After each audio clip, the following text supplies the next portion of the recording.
First thing we need to do is to take this cover off. And in here, we have the Allen wrench, Allen key, whatever you want to call it. So we take that out. So basically this bolt on the back, we loosen like so. Just use my fingers for this bit. Move the seat backwards and up and just lift. Again, same thing. Undo the bolt. Lift out the bracket. And then, same thing as before. Slide it backwards and up. Show you the main fuse. So, lift off the rubber cover and lift out this great big block. Okay? And if I can show you this. This is your main 30 amp fuse.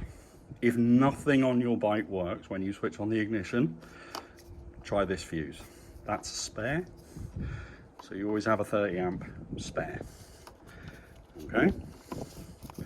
So that's the main fuse. I can get that back on.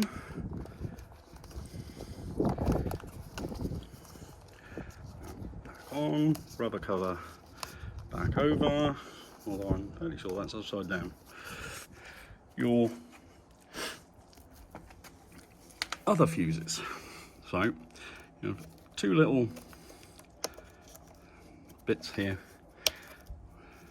Okay, so you have your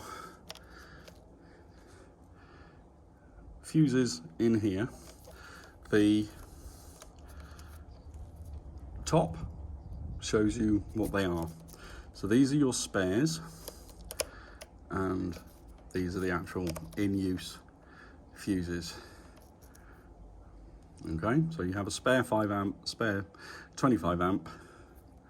You don't actually have a spare 10 amp. But when I do the video on what you should carry with you all the time, you'll see that I carry even more spare fuses anyway. Okay, so if your ignition switch is on, but other stuff's not working, check these fuses. Okay, right, the last set of fuses are a bit more of a challenge, but I shall see if I can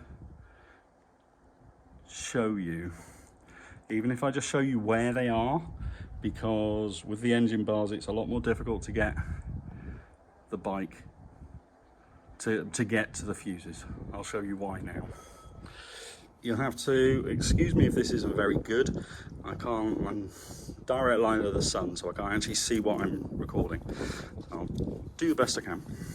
Okay, you need to remove this panel.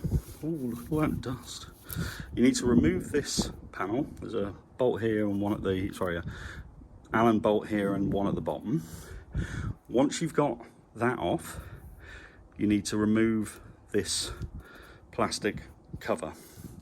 And this is the difficult bit because I've got the crash bar in the way. But we'll give it a go in a minute. Once you've got that undone, I wonder if I can see the fuses in here.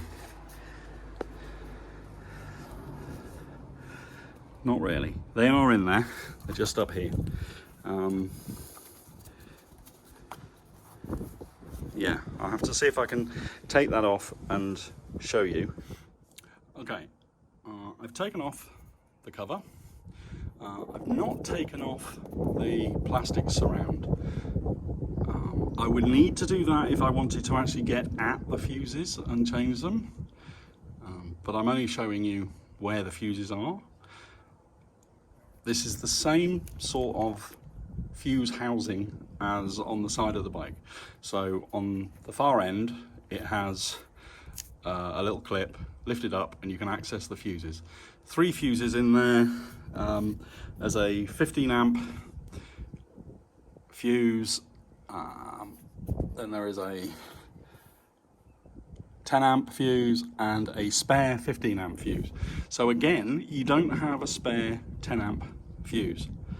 You really need to make sure that when you go out on the bike, you have more spare fuses than is necessary.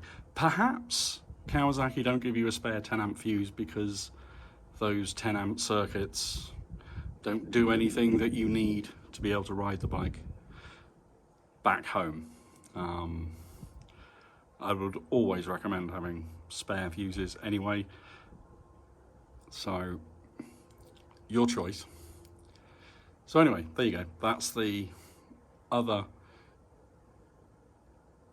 fuse box. I hope you don't need to get at this if you've got crash bars, because it really is a pain in the but I think is a YouTube safe word.